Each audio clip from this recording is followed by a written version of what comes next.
Қымбатты досым, кезекті сабағымызға қош келдің. Бүгін біз кроссовер түрегін талдайтын боламыз. Ловер стиліндегі базалық кроссовер. Оның қандай екенін қарайық. Кроссовер түрегі осылай жасалады. Енді біз оның бөлшектерін үйренейік, біріктірейік, және біз бұл сабақта толық кроссовер түрегін үйренеміз. Бірінші қадам. Допты былай шетке қарай қояйық. Бізге аяқтарымызбен денемізді дайындау қажет. Қазір егер сен оңқай болсаң, біз оң аяққа тұрамыз. Мықтырақ аяғымызға, сол аяғымызға назар аударсаң, былай көтереміз де мына жаққа келеміз. Кішкене шетке қарай, жай ғана аяқты көтеріп қоймай, тіземізді былай алып оңға қарай шығардық. Аяғымызды мына жерге қойдық, болды. Тұрамыз, теңдестік ұстаймыз. Сені қазір оңға да, солға да ауқуың мүмкін. Бірақ теңдік ұстауды үйренейік осы жағдайда. 3-4 секунд тұрамыз, аяғымызды жібереміз. 3-4 секунд тұрамыз, аяғымызды жібереміз. 3-4 секунд түзу тұрамыз, аяқты түсіреміз. Енді екінші қадам, сол аяқты көтереміз. Мен 1-2-3 деп санаймын, секіреміз, аяқты кішкене алға лақтырамыз, соған түсеміз. Сол аяқты ұстап тұрамыз. 3-2-1 секіреміз, соңында осылай сол аяғымызды ұстап қаламыз.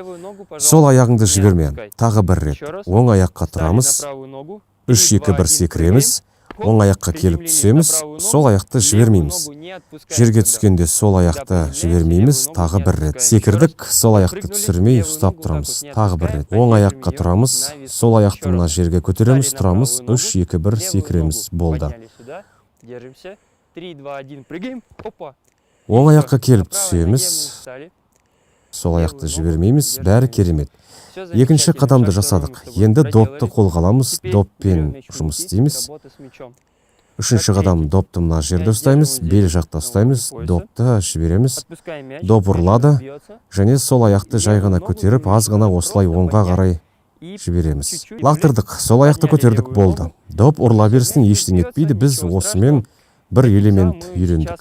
Сен оны аздан кейін не үшін үйренгенімізді түсінесің. Допты мына жерде ұстап тұрамыз, белдің деңгейінде. Сол аяқты көтереміз, және көзбен доптың қай жерде екенін анықтап қарап ал. Егер доп мына жерде балтырдың астында өтсе, демек дұрыс, біз өте маңызды элемент жасаудамыз. Тағы бір рет. 1. Тіземізді доптың үстіне көтереміз, болды. 1. Доп секірді, және доп тура балтырының астына келіп түсті. Бізге керегі де осы. Үшінші қадамды жасадық. Енді біз бәрін біріктіре аламыз. Сөйтіп, сенің алғашқы кроссовер түрегіңді жасай аламыз. Бұл қалай жасалады? Дайындаламыз. Бізге есіңде сақтау секіру қажет. Сол аяғымызды тез көтеріп, жақсы секіру керек. Допты ұстап тұрамыз. Допты жібереміз, аяқты көтереміз. Аяғымызды көтере салысымен назар аудар, аяқты көтеріп, оң аяқты тұрамыз. Енді секіреміз, 1. Аяқты көтердік, секірдік, допты қақтық, қолымызға алдық. Осымен болды. Тағы бір рет көрейік. Допты лақтырамыз, сол аяқты көтереміз, доп түседі. Доп бізде мына жерге түседі, назар аудар, сол аяқтың балтырының астында, және оң аяқтың үстінде. Енді осы уақытта секіру қажет. Оң аяқпен секіреміз, біз жай ғана секіріп қоймаймыз, оң аяғымыз секіріп, оң аяғымыз түзу, аяқтың ұшын жай ғана көтерілді, ешқандай жағдайда бұлай істеме. Және аяғыңды бұлай өзіңе қарай алма. Біздің тапсырма, біз аяғымызды көтергенде, секіргенде сол аяқтың астынан шығару. Оң аяқ бұлай шығады, алға қарай лақтырамыз. Болды. Допты ұстаймыз, допты жібердік, сол аяғымызды көтердік, аздап қана көтердік, оң аяқпен секірдік, қақтық. Міне бұл сенің алғашқы кроссоверің. Егер сен оны 1 рет, 2 рет жасасаң, енді 20 рет жасауың керек. 20 рет жасайсың, керемет. Енді келесі тапсырмаға көшеміз. Біз допты тебуді үйрендік. Чеканканы 2-3 рет жасай аламыз. Сен 2-3 емес, 10 реттен артық жасай аласың деп үміттенемін. Жақсы. Кроссовер түрегін бір чеканкамен жасайық. Міне былай. Досым, допты ұстап тұрамыз. Еш қиындығы жоқ, лақтырамыз. Допты тіземіздің деңгейінде қағамыз, одан жоғары болмайды. Мына жерге емес. мына жерден қақсақ болмайды, бұл өте жоғары. Өте жоғары. Және сен осылай кей кезде допқа тие алмай қаласаң, кей жерде доппен бірге былай ұшасың. Сол себепті допты тізеден сәл жоғары тебеміз, бір рет қағамыз. Доп тура сенің алдында түзу ұшу керек. Міне осы ұзындық. Енді қаққаннан кейін аяқты жерге қойдық, болды. Сол аяқты көтереміз. Бір, сол аяғыңды бірден көтер, бір аяқты мына жерге қоямыз. Осы аяққа сүйенеміз, болды. Сүйендік, енді мен секіре аламын. Бір, болды. Керемет, бір қойдық, сүйене алатынымды сездім. Бір, сол аяқты көтеремін. Міне сенің бір чеканка мен кроссоверің.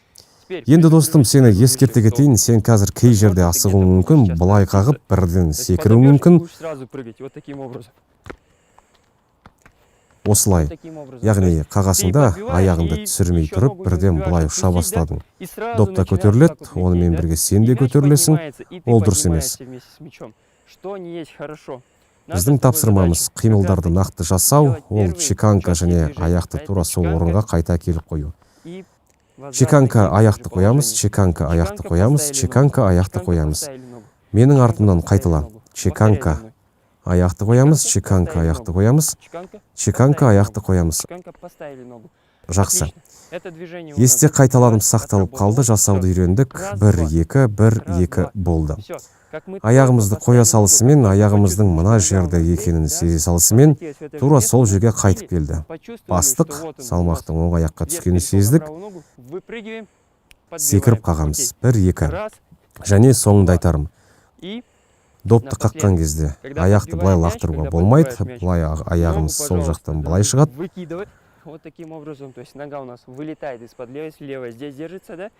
Оң аяғымыз жай ғана мына жерде емес, түзу болғаны жайдан емес, міне осылай ұшып шығады. Секіреміз, және осылай сол аяқтан алып шығамыз. Біз бұл қимылды жасаған кезде допты жай теуіп, қақпаға қарай тепкен сияқты. Осылай біз аяғымызды шығарған кезде біздің тапсырма аяқтың ұшып өзімізге қарай тарту. Өзімізге қарай аяқтың басын қатайту. Егер сен бұл қимылдарды нақты сенімді жасайтын болсаң, доп сенің тура алдынан шыға келеді, және сен оны қолға ұстай аласың. Керемет болады. Қане көрейік.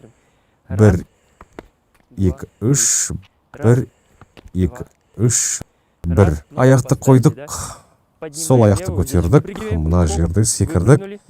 Секірдік, аяқтың ұшын өзімізге қарай тарттық, допты қағасың, және жақсы шығады. Бұл достым бір чеканка болды.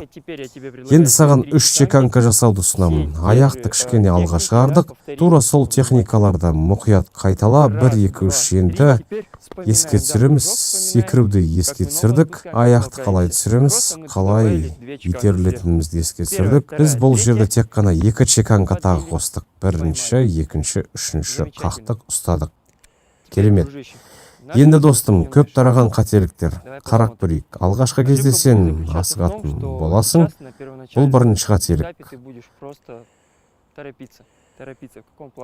Допты қағып бірден ұша бастайсың, бір және былай секіретін боласың. Былай секіресің. Яғни аяғың қақты, сен оны түсірмей ауада ұстап тұрып, түсірмей тұрып, оған қоса мына қимылды жасауың мүмкін. Яғни аяқтарың бір-бірімен шатасады.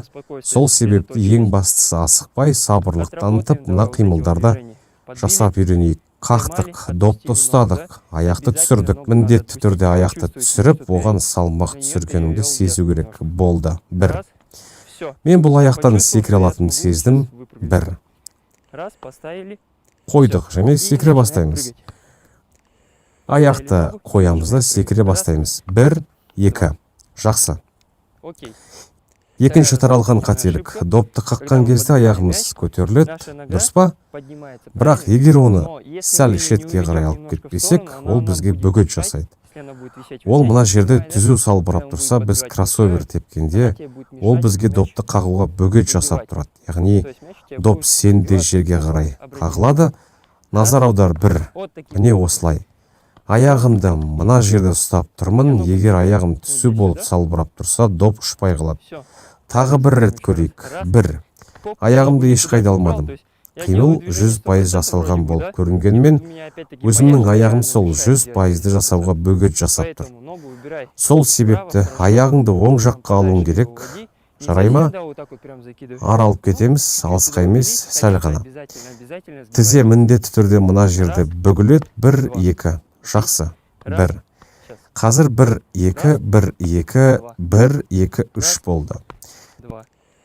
Раз, два, три. Все. Мен аяғымды мына шетке алдым, сөйтіп доптың ұшына өз аяғым бөгет жасамады. 1-2. Құрметті достар, мінекей, бүгінгі сабағымыз өз мәресіне жетті. Сіздермен болған Диас. Келесі сабақтарда кездескенше.